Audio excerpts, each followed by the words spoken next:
And your name? My name is Pat Mulroy. I'm the General Manager of the Southern Nevada Water Authority. And tell me a bit about your background and where you're from, how you got into where you are today. Well, it's rather a circuitous tale. I was born and raised in Germany. My father was a civilian in the Air Force, the first civilian to hit German soil in the waning years of World War II. My mother was a German native. So I spent most of my formative years in Germany. We lived briefly in Libya, and my dad had a stint at the Pentagon. But for the most part, I was born and raised over there. After graduating from high school in Germany, I went to the university for 3 years down in Munich, 2 at the University of Maryland campus down there and 1 at the University of Munich. And then I came to the United States. I got I had a scholarship offer from UNLV. I got my bachelor's and my master's there with a teaching assistantship. After that, I got a teaching assistantship at Stanford to work on my doctorate, which, due to family circumstances, I unfortunately never finished. But none of it was in engineering, it wasn't in law, it wasn't in any of the traditional disciplines around water and water management. I actually was envisioning a career. I was a language major and a literature major, and I was looking to couple that with political science work and international studies work, and wanted one day to go into the State Department. That was my first desire. But when I came back to Las Vegas, I then began working for county government. I needed a job and earn money. And I was at the county until 1984 in various capacities, assistant to the county manager and the first justice court administrator for Clark County. I represented them at the legislature, was their legislative staff, and so I got involved in the public policy and the political side of it. Then in 1985, the new general manager at the Water District asked me if I wanted to come over to the Water District and be the deputy over administration. So I shifted from general government to the Water District, which is in Southern Nevada, or in the Las Vegas area, is a self-contained unit of government, statutorily created through a special act of the legislature, was in 1947, has the county commission only as its ex officio body, and is completely self-contained. So none of our revenues bleed out to other government purposes. We're not part of the general government structure.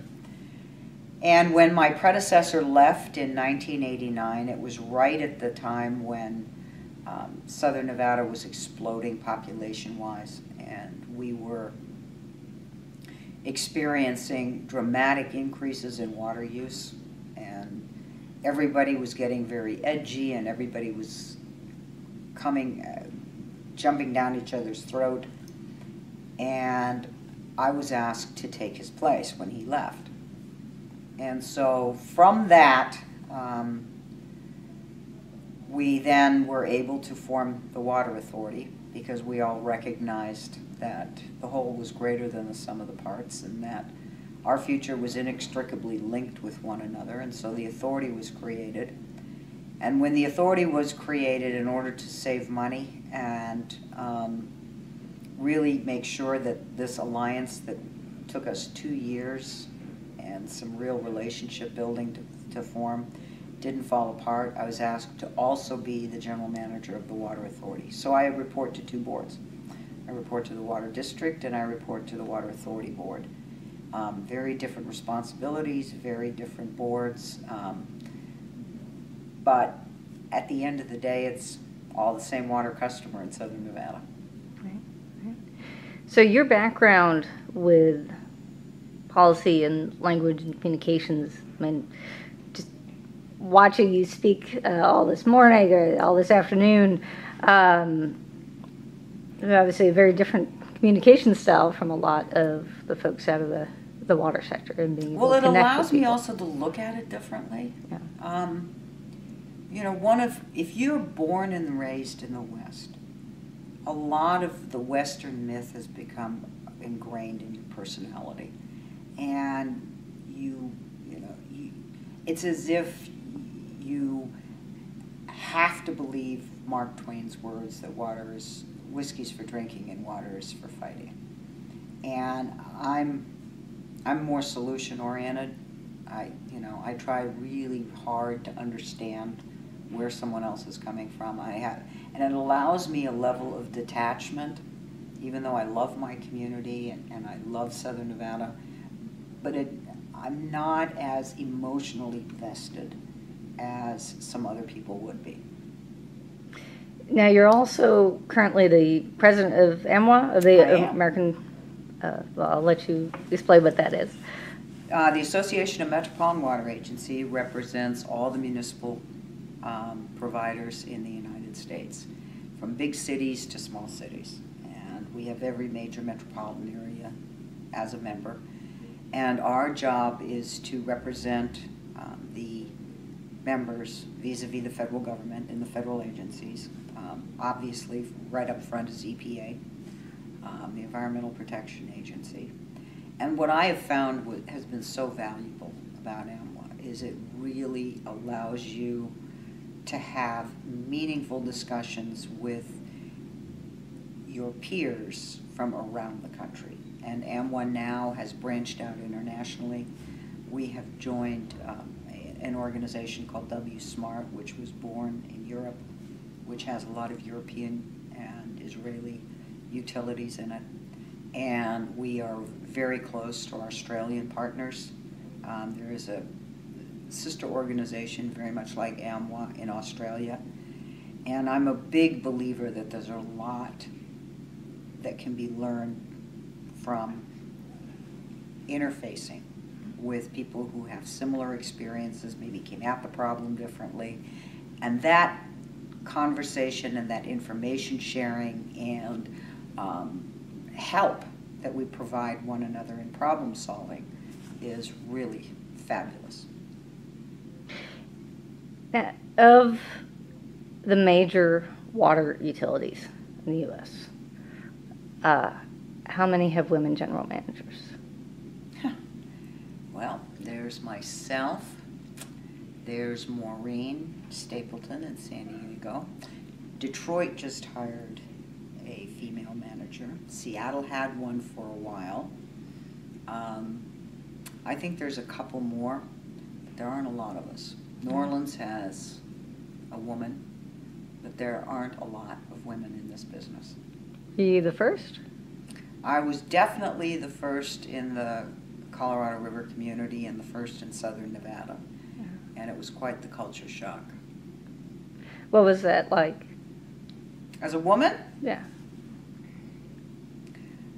You know what? Yeah, it's a tough question. You had to prove yourself. I mean, was there a perception that this was man's work? Yeah, it was. Just like only in the last 10, 15, 20 years, women have penetrated the engineering field the way they have. That was always very much, anything that was math and sciences and what you would call hard disciplines was never perceived to be the domain of a woman. But as much as we women who went into this had to overcome some hurdles, it's been a real advantage being a woman in many ways too. Women think differently than men. Mm. And women can add a dimension to problem solving and to working, across boundaries that sometimes men aren't as good at. So for water boards that are considering who's going to take their water utility forward, is it something to think about, looking for a woman? I think they should be gender blind. I think they absolutely should be gender blind. But they need to find someone who not only understands the technical but can communicate that technical to the public. Because the future of water resource management is about reshaping that relationship between the utility and its customer, between the boards and their constituents, and to pull water out of its obscurity as an issue and get people to recognize its significance before it's too late will require a lot of communication with the public. You can't just edict it. You have to get them to appreciate it. And it's lots of little programs that over time, when they come together, they allow you to have that honest conversation. There have been some tremendous shifts in the Colorado River Basin and in the nature of that conversation and how the law of the river is being implemented on a more cooperative basis. Right. There are also shifts in the players involved with that, Ann Castle, Jennifer Gimbel, and not just on the gender side, but just different types of folks. How is that shifting, and what's causing Well, you that? know what? The culture itself has shifted, and it's been necessity that has shifted it. So as the players change, they have to assimilate into this culture, because this culture now has gotten stronger than any one of its players. There's a fundamental realization that the changes are happening so quickly that we don't have time to go to court. We don't have time to hire our lawyers. We don't have time to go through this arduous, decadal Supreme Court process. If we do, we're doing two things. A, we're not going to solve the problem. And B, all we're doing is shifting the management of the resource to a judge who doesn't have the constituency, doesn't understand the needs of the constituencies as well as those of us around the table do, is, thousands of miles away, and they'll take over. One of my favorite quotes of all time was one that George Miller said. He said, "Change is going to happen, and you really only have two choices. You can be an architect of that change, or you can be a tenant of that change." And I think the realization that hit the river community is that we can't come together and we can't protect our various constituencies and our various communities proactively, somebody from the outside is going to come in and solve the problem. The problem's not going to remain unresolved. With someone else coming in, the answer's never as good as when all the various players can come to an agreement that is workable for each one of the communities. Judges have winners and losers. That's the way the judicial system works, and that's not disparaging against any one particular judge. It's the nature of the system. All that does is tee up tomorrow's confrontation, because the minute that loser is created, that loser will start moving heaven and earth to become tomorrow's winner. That whole culture of winner and losers had to go. That's been the beauty of the last 20 years. Let's talk about communications. Water Citizen News, entrepreneurial venture, believed that there was a market for water communications, a sustainable market for water communications, and inevitably, communications and water tends to go under engineering contracts. It's sort of a little subcontract. It's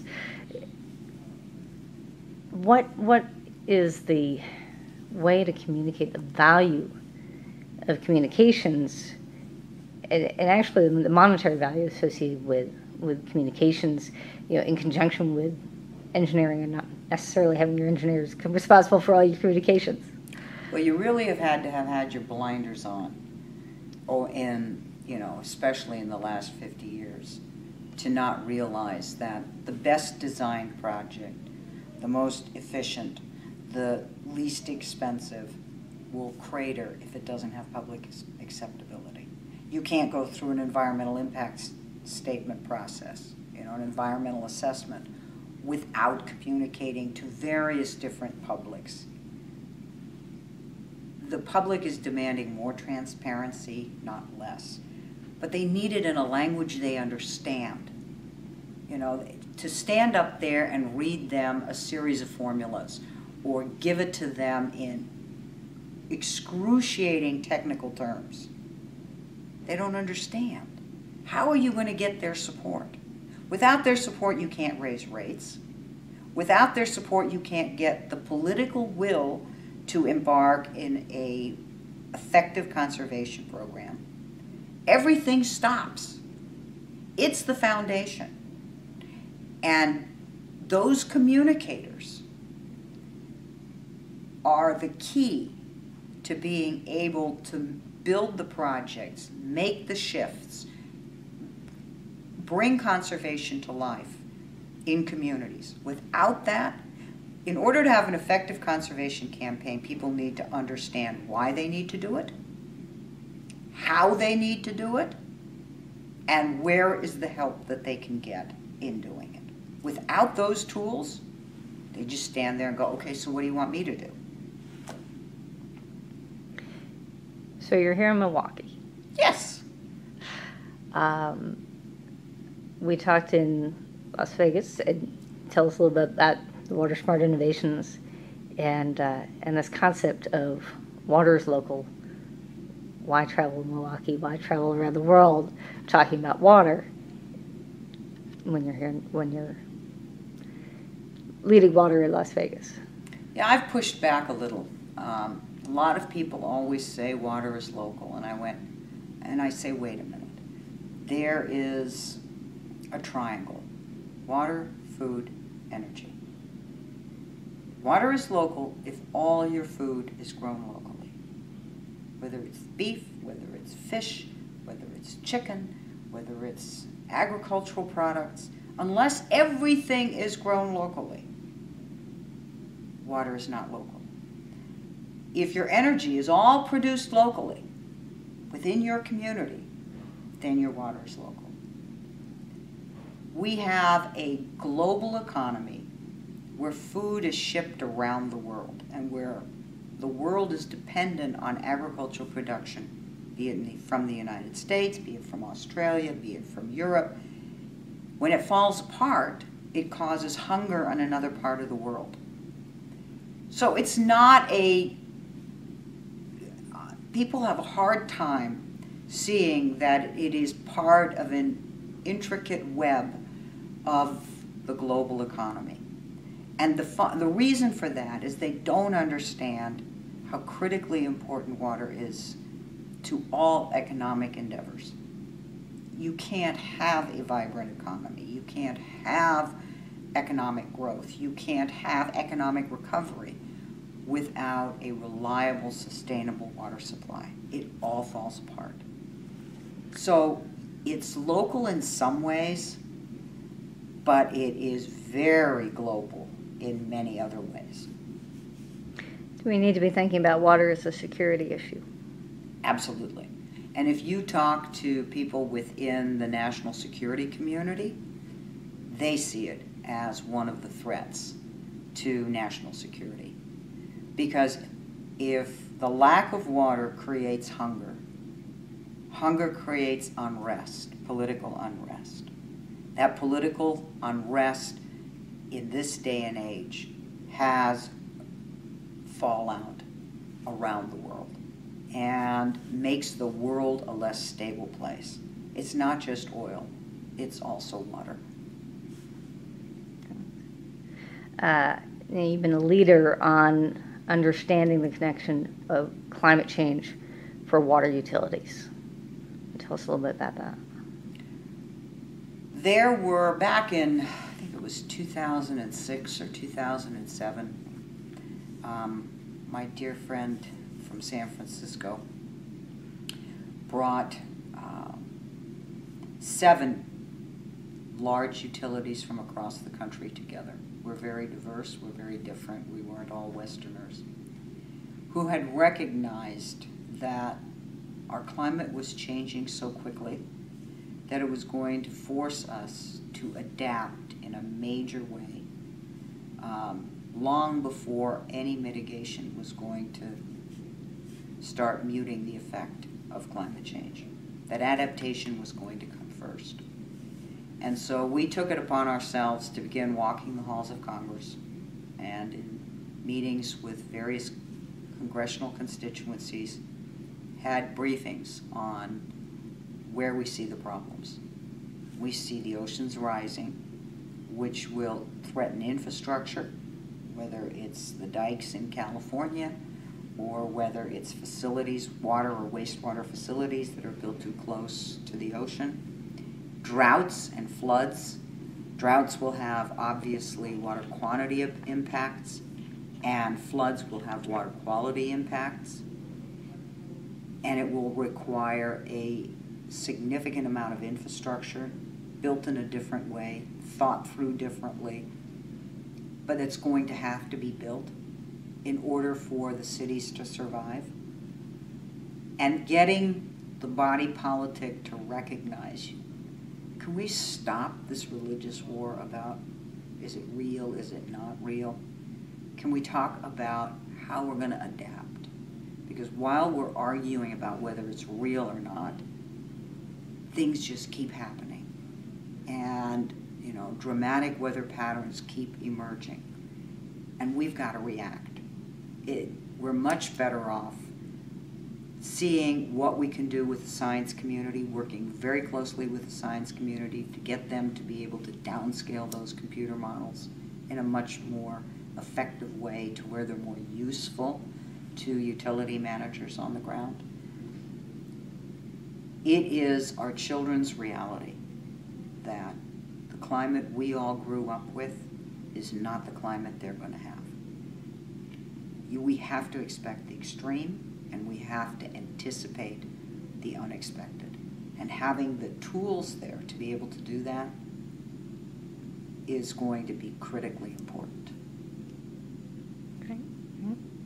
Now, there have been changes along the research, and is it enough, and how is that fitting in with what we were talking about today, with the infrastructure changes and demands for new investments, for integrating climate change, for integrating new technologies, and especially with some of the things we saw last week at the Water Smart Innovations Conference. How is that getting integrated? Well, I think in pockets it is being integrated, and it's a function of at what level have the states and the locals accepted and begun to think about the shifts in their climate. Because once you accept it, then you start looking for that innovation. You start looking for those solutions. You start developing resource plans in very different ways. You start expecting the unexpected. And communities begin to change. This isn't going to be an event. It's going to be a process. And just aggressively pushing that process forward as fast as we can, because changes are happening faster than we can adapt. Our audience, the water-aware citizen, it includes people working in the water sector, it includes people working in other sectors, manufacturing, whatever, who are thinking about water. It includes water investors, people trying to decide where to put their pension funds in water-aware companies, and the advocates and citizen involvement, people who are getting involved. Where does the public who's not necessarily working for a water sector, beyond the bricks in the toilet, where can someone get involved if they're interested in helping with water in their community? We have, and let me speak from a Southern Nevada perspective, we have a very active water conservation coalition, for example, of business leaders that reach out to the poorer parts of the community and help bring water smart technology to those poorer parts of the community. As we begin having the discussions around what we need to do, active participation by our citizenry is very important, but it can't be at the extremes. We have to find the solutions in the middle, and therein lies the problem. A lot of activists are way on the extreme edge, and it doesn't matter what end of the spectrum they're in. This isn't ideology, this is survival. So let's come to the middle. And I think the other big way that non-members of the water business community, if you will, is help get the message out. You know, your water bill's going to go up. You're going to pay more for water. Water is a stewardship responsibility. Teach it in the schools. You know, teach it to your employees. And put in practices in your own sphere of influence that reflect that value of water. Incorporate it in your core value system. That's what's important. And that will make more difference than anything else. Where do you see the future for you, and what do you see as the role of today's general managers in developing the next generation of folks who are going to keep taking our water utilities forward? You know, I'm very optimistic about the next generation. They're very different from my generation. I mean, I'm getting old, and they're much more aware. I mean, their ability to connect with one another and find answers that they need through the internet and through the social media network is unbelievable, and it makes them very much more aware. I think they're far more prepared to become actively involved than our generation was. We were the generation that took things for granted. You know, somebody was going to take care of it. This next generation, I think, is very eager to and preparing themselves to get ready for taking over the helm. And as we get older and get tired, I'm really looking forward to that. Well, hopefully that won't happen too soon. So,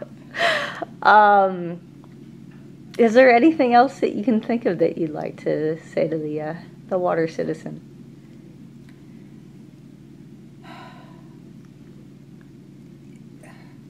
No, I think the water citizen, I'm just so encouraged that their numbers are growing. You know, that there's an awareness. But I would caution them and beg them to not go to the extreme of the spectrum. Listen carefully to what people say, and find a balance point. Ideology and what we should be doing is great. How do you bring it to life? How do you make it happen? And that probably is as important in the water sector as it is in all other sectors. We've got to get off the fringes. Do you see yourself as a water citizen? Oh, absolutely. Absolutely I do. Yes. Great. Well, thank you so much for your time. Oh, thank you. My pleasure.